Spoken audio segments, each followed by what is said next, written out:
Welcome to the Working in Real Estate webinar. I'm your host, Carly Barnett. Join me as we dive into the dynamic realm of talent acquisition and uncover insights that will reshape your approach to both working in real estate and recruiting to build your business. Get ready to be informed, inspired, and empowered.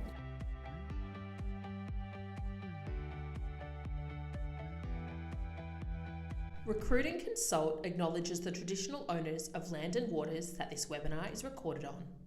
Thanks for tuning into today's webinar. We are having a conversation with the lovely Alana Gargaro, who is the principal and business owner of Residential HQ on the Central Coast. Welcome along, Alana. Hi, Carly. Thanks for having me.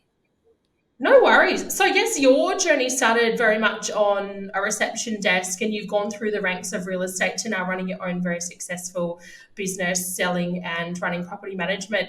Part of what I wanted to do with my webinar series was unpack people's career journeys so that if there's someone that's starting on their real estate career journey or that's looking for that next step, they can understand how people like yourself got to where they are and the sorts of roles and obstacles and things that they've overcome or faced to get to business ownership, because it is a goal of a lot of people that we meet with to have their own business or to be their own principal. Yep.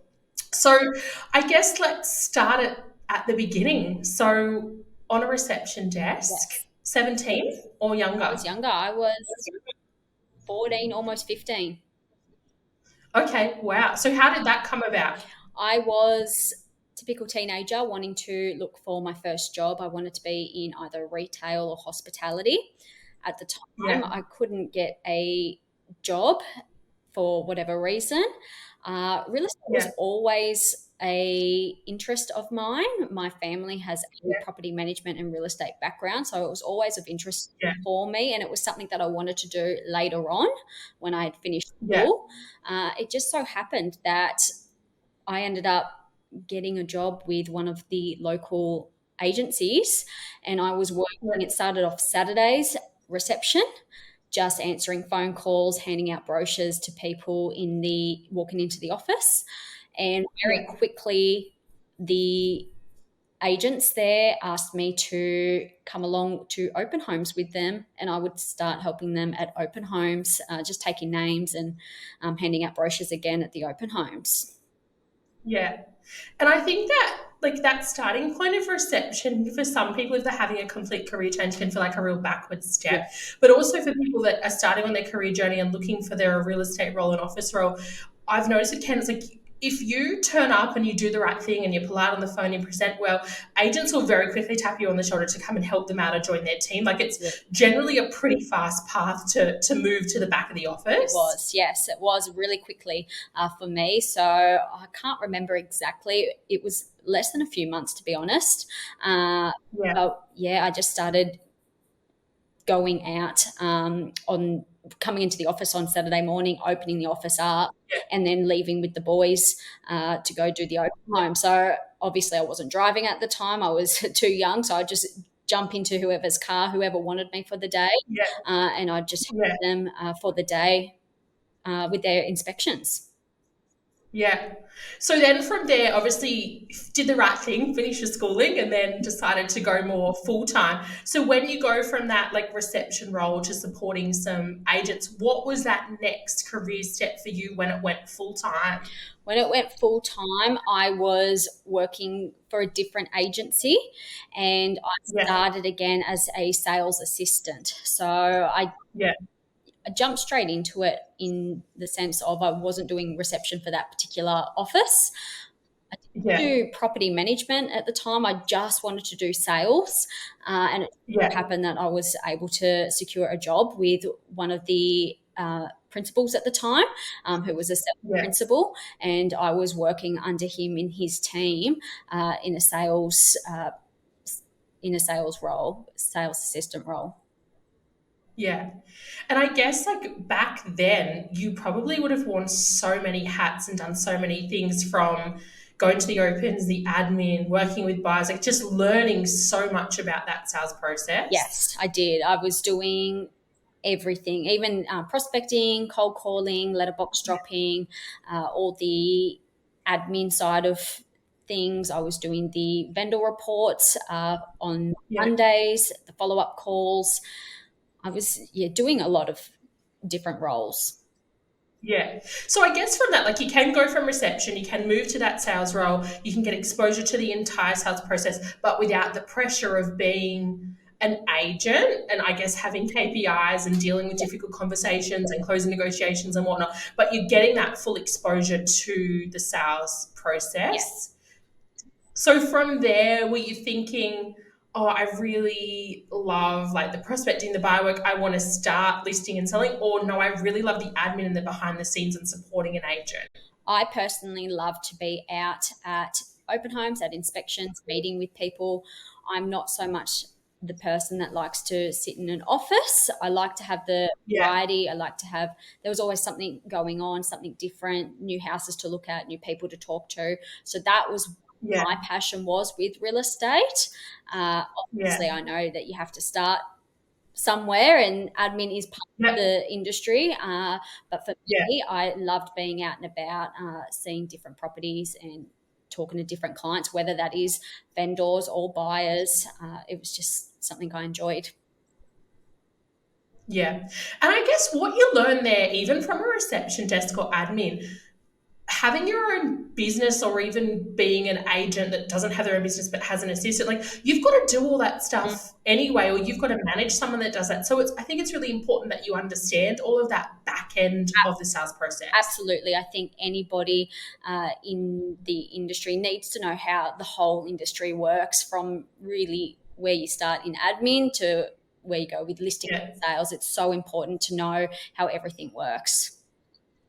Yeah. Were you ever scared with doing prospecting calls and phoning strangers to ask them if they want to sell their house? I hated it. So at first, Most people do, yeah, I initially. really did hate it to begin with.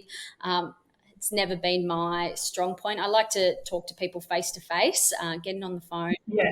asking someone if they want an appraisal, if they want to sell their property. It's, I don't know. I get more connection when I'm face to face with people. Yeah. And did you find then, like going to appointments and opens, that you were having better conversations even in that assistant role? Yes, and I felt more confident as well, being Yeah. again face to face. I just felt more confident talking to whoever it was that I was talking to. I can get that connection a little bit better than what I would say on the Yeah. phone. So that was, yeah, that was just my preference. And I think you can't avoid prospecting, especially when you're in that role that we're talking about, that you're in there, you're that associate agent. You can't avoid it. You can't even avoid it now as a business owner or as a standalone agent, but you have to find a way to prospect that works for you. If it's networking, if it's knocking on doors, letterbox dropping, if it's having conversations or working your opens, like there will be a way to get Yeah, that cut through that works for you. Because some people just love smashing out phone calls, and a lot of these entry level sales roles that we see now, that's very much like 40 hours a week on the phones, nothing more. yeah, yeah. No, that's, I can see how that is important. For me, Yeah, I I'd much prefer to be out letterboxing and hoping to see neighbours or homeowners out front of their houses and talk to them while I yeah, boxing. That was my preference, rather than yeah, being on the phone. So yeah, I think, yeah, like you said, whatever works for you, it is important to do it. You yeah. need to figure out what works for you. Yeah. So then, like going from that agent, I think from there you'd sort of, I think, had an agency shift Mhm. and gone from principal to more of an agent that was a part of a bigger business and supporting them. Is that right? That's correct. Yes. Yeah. So I was with the selling principal, um, Yeah. and he decided to change his path at that point in time. So I ended up working just with Yeah. another sales agent in the same office, and I joined Yeah. teams with her. Yeah. And so from there, I'm assuming like all the same tasks would be there, because there are a lot of principals that are listing and selling principals. So they do all the same process as an agent may do in the office. So you're literally going from one role to the next, Mhm. just working under a different agent. Yes, that's correct. Yeah. Okay. And so at that point, were you thinking at all, I want to be standalone? Or were you like, I'm really happy doing what I'm doing? Were you getting itchy feet at all? I enjoyed being in a team. I like I did like working in a team, in an office environment as well, with different agents. Uh, but for me, I did want to get into sales and start listing and selling property myself. And that was Yeah. the goal within our little team. That's eventually Yeah. what I was working towards. Yeah. Were you scared of like that responsibility of being that standalone agent and everything now stopping with you? Yes and no. I understood the process, obviously, because I had been working in real estate for quite some time at that point in time. I came from a family background of real estate. So my Yeah. father had a few offices back when he was younger in Sydney. So Yeah. I did understand the whole concept around it. I understood that being my own agent, I was responsible for bringing on listings and obviously Yeah. selling them. So I did understand the concept behind it, understanding that commission only as well is the way that our industry is. Yeah.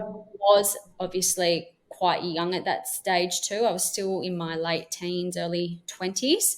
So it was Yeah. something that I knew was going to happen. I just didn't know when I was going to take that leap. Yeah.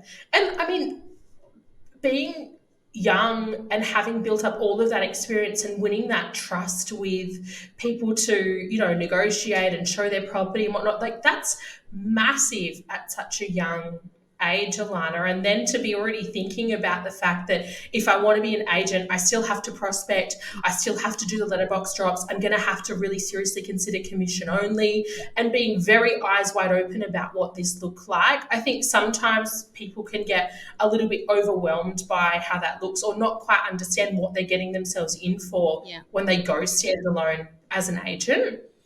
Yeah. No, Yeah. sorry, go.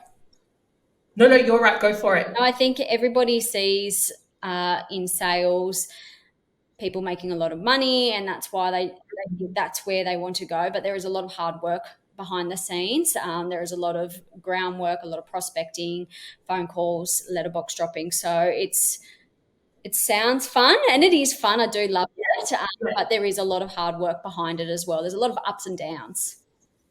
Yeah, absolutely. And I guess too, like when you're to not keep harping on about age, but when you're at that age, like that's where like your friends are going out and like it's party and people are going to uni or like it's that's the time of your life it's very social and traveling, but to immerse yourself in a career and starting to think about this being quite serious, that's probably a very different path to what some of your friends would have been on. It was a very different path, and I think again, because I was so young, I was probably one of the youngest in my office at that point in time. We had a great team of other agents and assistant agents in the office. So I did start to. I had a lot of friends who were going to uni at that point in time, Yeah. and I was obviously working full time. So I did just start. My friendship group obviously changed. Yeah. Who I was working with at that point in time. Yeah. And I think you see like a lot of you do become a product of the environment that you're in. And if you want to be a really great athlete or if you want to be really great at university or in your career, you just tend to surround yourself with those sort of like-minded people that do what you do and you vibe off them and you learn Exactly. and you tend to grow and become like that. So I guess then it gets to the point where you're starting to do more on the sales side. Mhm. And how did you go from that tipping point of, okay, I'm doing lots, but I'm not quite standalone to, because the decision was essentially almost made for you that you had to go standalone, which then led to business leadership. So talk about that and what that looked like where you're at with your career. Yeah, so I was working with an agent. We had our little team. We had a plan for me to immerse myself into a sales role. I was working Yeah, with her and I was going to become a sales agent in her team. The yeah, plan was to go commission only, for example, in a year's time. And yeah, within that year, we were going to really work this new patch that we had for our area and just build up yeah, our name because it was a new because we were at the time we had changed brand, so we yeah, were new brand. We were in a new area that we didn't have previous traction in. So we were going to spend Yeah. that year just working it as much as possible before I did go commission only. Uh, Yeah. that was the plan. And then things started to change. And then all of a sudden, the agent I was working for asked me to go commission only. Let's say it was May 2013. I was to Yeah. commission only, and Yeah. that was pretty much a year earlier than what we had discussed. And Yeah. I thought it was great. I was like, awesome, let's go. Uh, I went home, told my father, told my now husband James. I was like, this is what's going to happen. Yeah. I'm going to be a sales only agent. I'm going to, sorry, a commission only agent. How can Yeah. that? And my father, having the real estate background, business background, he was like, no, that's not what your plan was. You're Yeah. working for yourself on commission only in a new brand in a new Yeah. area. So you're basically starting an absolutely zero, which is not what the plan was. Uh, and he kind of like deflated me. I was, Like, I was, oh, okay. So that really put a spanner in the works because I was so excited about what was going on. And yeah. he kind of, I just guess, just put some reality behind what it means for me. Yeah. And I didn't know what to do. So I thought Yeah. about it obviously for a couple of days, hadn't said anything to my boss at the time. Yeah. I was talking with my dad and he was like, well, if that's what you want to do, why don't you just start your own agency? Yeah. Which was not on the cards, which was not in the plan at all. And I was like, oh, Yeah. what do you mean? And he was like, well, you're literally starting with a new brand in a new area where you're going to do all the prospecting, the letterboxing, cold calls, everything to get a name for yourself in that area. Why don't you do it for yourself in an area that you do enjoy? Because I have to say, side note, it was an area that I wasn't particularly fond of as well. Yeah. So that's why Paul, my dad, he was like, you may as well Yeah. start your own agency, your own brand, work wherever you want, you make your rules and start from there if that's what you Yeah. want to do. And I think like when you're in sales, you need a leverage point as an associate. Like you can absolutely come into real estate, have never, been an agent before and you can make it work. Plenty of people do, but it's a really long, hard slog. And I think if you go in as an associate, you definitely need a leverage point where it could be a brand, it could be the success of that agent, it could be a database, it could be a strong portfolio to get your name out there and get more doors to start to build your own database to go on your own. We had none of that in this area that I was going into. So it's Yeah. going to be a hard slog for a good couple Yeah. of years, I would have imagined. Yeah, and I think without like it's a conversation we have with a lot of people that start in real estate that don't quite understand how hard it is to crack Mm-hmm. through when you've got your competing agents that have been in these areas. It may be only 2 years, could be 10, could be 20. All the data they've got, all the names and numbers, like you just literally from ground zero. Yeah.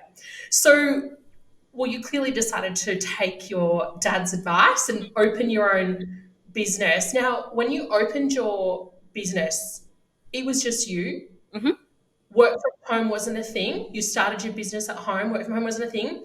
Mm-hmm. You had all of these agents that competed against you in the core areas that you were focusing on that were trying to bring you down, derail you, do everything they can to try and make sure that you didn't succeed, Mm-hmm. but you went through. Mm-hmm. And the crazy thing is, you've had your business for 10 years now? Yeah, it's coming up 10 and a half years. 10 and a half years, yeah. And some of those agents that you went up against that will give you a bit of a hard time, they don't even work in those core areas anymore. Like, that's crazy. Yeah, no, it was hard at the start, like any business Yeah. is.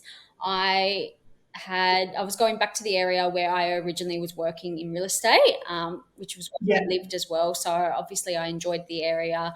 I liked the area. I knew the area. I had Yeah. contacts as well. Um, Yeah. I was starting a business, which was, I guess, a boutique name. It's not a franchise.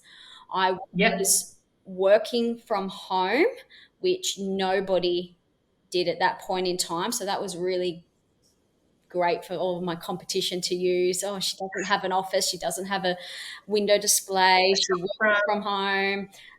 So that was what they love to tell my future clients, my prospects. Yeah. Um, Yeah. I was young at the time. I had just turned 21. So that Yeah. was great for them to use against me. I had even Yeah. people mention a couple of times about me being a young female. So that was another thing that was Yeah. used against me. But like you said, I just kept going. I just stayed in my lane. I didn't really Yeah. get bothered by what they were saying. A lot of them I'd known Yeah. since I was young, even younger, like before I'd started in real estate, because I had been on the coast Yeah. since I was about 4 or 5 years old. So I had known them for quite some time. I Yeah. stayed in my own lane, kept going, and yeah, here I Yeah. am 10 years later. And I like you in real estate, you have to be resilient. You need to have a thick skin. Mm. When you're in sales or even property management, you're going to have the competition that are going to try and find a weak point to get an edge over you or to win a client over you. There's not every agent does that, but there are some that's their tactics and that's what works for them. But for you, it was like, no, head down. I'm just going to focus. I'm going to, like you said, stick to my own lane. I'm going to keep doing the calls. I'm going to keep doing the letterbox drops. I'm not going to let that get to me. And here we are 10 and a half years on, and your business is still going very strong. Yeah, Work from home, completely normal now. So no one can use that against you no, anymore.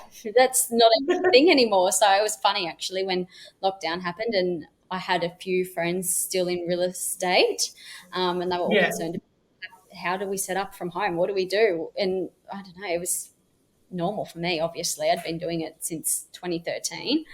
Um, Yeah. but yeah, no, you just ignore what all the haters say. Yeah. Yeah, just block it out and focus.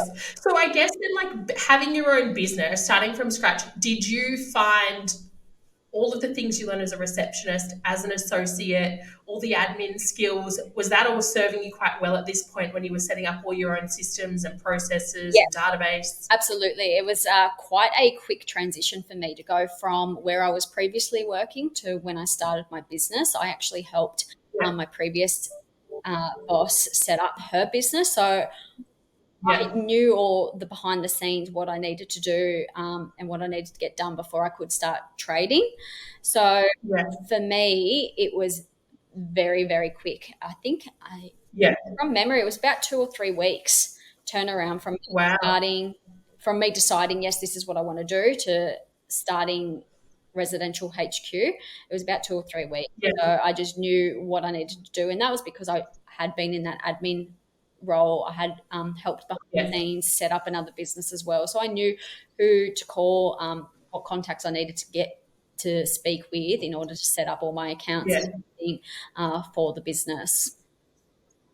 And maybe it's good that it took 2 or 3 weeks. Like there's no time to second guess things. Like you're so in it and you're so entrenched that you just got to make it work. I was going overseas, I think within 4 weeks. So I was like, I have to get this all sorted before I go. So then when I do come back, I can just hit the Yeah. ground running. Yeah. So obviously you've had your business for 10 and a half years. It's just you and your business, and you've gone from prospecting, building a database, listing and selling, and you do well at that. Your marketing's great. You run all your own socials. You look after everything with your listings, your prospecting, all the behind the scenes where people would have an assistant. You run it all. Yeah. But you also decided that why don't I just grow a rent roll from scratch as well, Yeah. which you've done, and you run your rent roll too. Yeah. That's crazy. So I should have probably done it 10 years ago. Yeah. Not do it. I think I've had my rent roll now for maybe 5 years, and I've grown it from scratch. I Yeah. haven't bought a rent roll. Yeah. I understand that in real estate, obviously that's the asset to our business. if Yeah. when the day comes that I decide to step back or sell my business. So Yeah. that was part of the reason as to me deciding property management. Also, I was selling property and giving away heaps of Mm. investors to my competition. And Yeah. it was almost a no-brainer. I had 1 year, I think it was, I can't remember what year exactly, maybe 2016. Mm. I think I sold that particular year, maybe 90% of my sales was to investors, and I Wow. was just giving them out to all my competition. And that's when I really sat and thought, why am I doing this? I'm sure I can do property management myself, and then that way retain those clients. Um, Yeah. so that was another factor of me starting property management. Yeah. It it's now where my business kind of has been focusing more on at the moment. That's what Mm. I'm enjoying. I'm actually enjoying building my rent roll, because Yeah. obviously that's the sales asset to my business. Yeah, absolutely. I don't know how you find time in the day to do all of that. Like that's just so much. But you, it sounds like you've got those processes and systems in place that just make it Yeah, work. I've got a Yeah. small rent roll, and Yeah. I'm quite picky and choosy with my clients. I think that's the beauty about being my own boss as well. Uh, Yeah. all my clients that I have really good relationships with. We Yeah. do we gel quite well. We have similar thoughts behind how to look after a an investment property, and Yeah.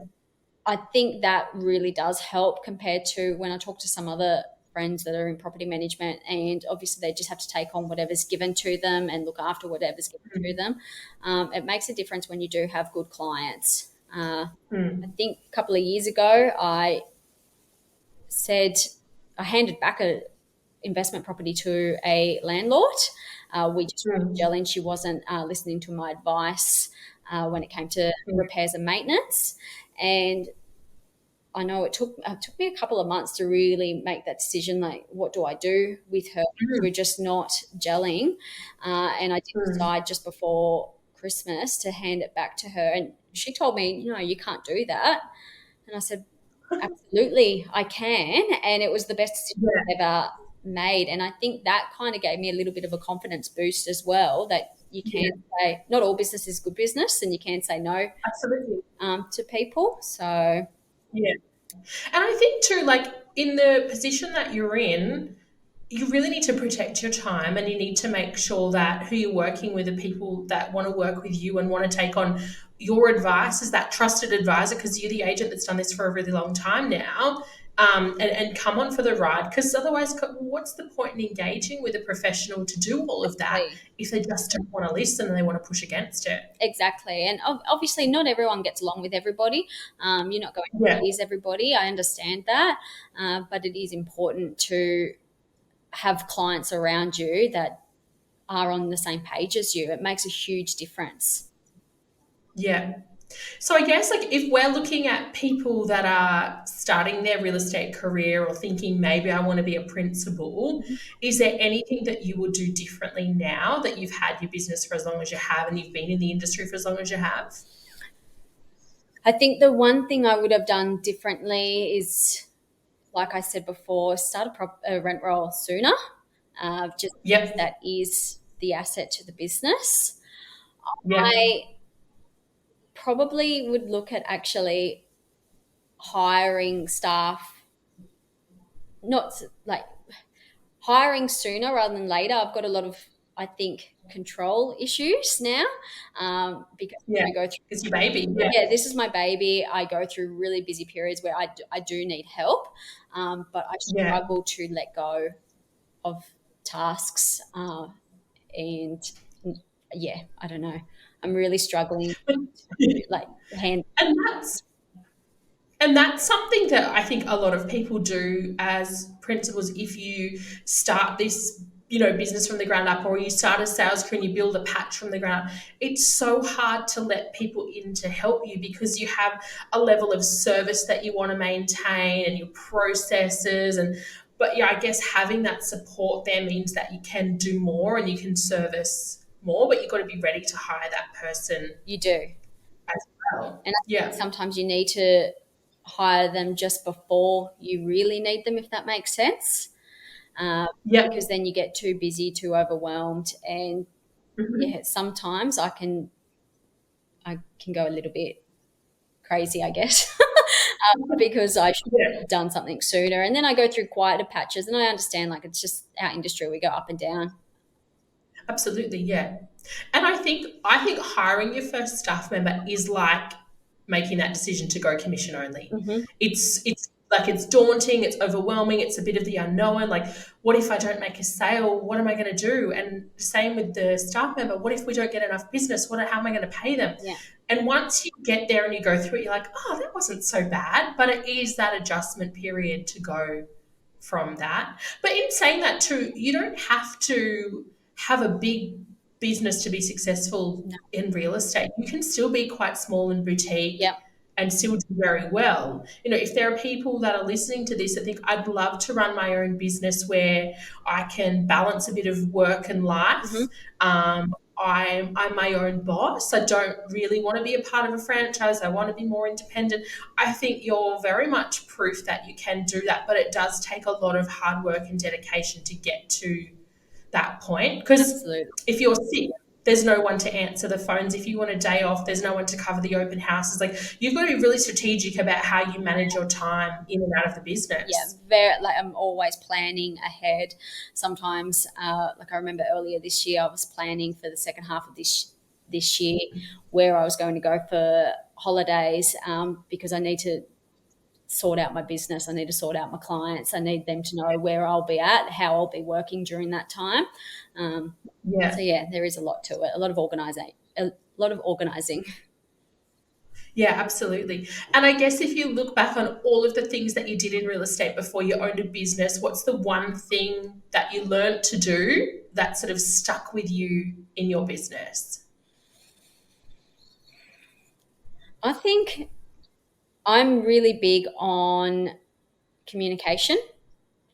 Yep. And I find that's my number one in my business. Yep. I had one of the agents that I was working for was huge on communication. You need to let your Yep. clients know exactly what you're doing, when you're doing it, and deliver what Mm. you're saying. And that's something that I've always remembered and always kept at the back of my head for my business. I've got, like I said before, I've got really good relationships with my clients, and Yeah. that's because part of it is to do with my communication. Yeah. So communication's key. Hmm. Not all business is good business. Don't be afraid Hmm. to, move a client on if there's a misalignment there, because it could be the best outcome for the client just as much as it is for you, or, if you've got a wider team. Find a prospecting method that suits Yes. you, that works for you. Yep. And Yes. obviously, don't be afraid to take that leap if there's something there and it doesn't feel like it's quite right.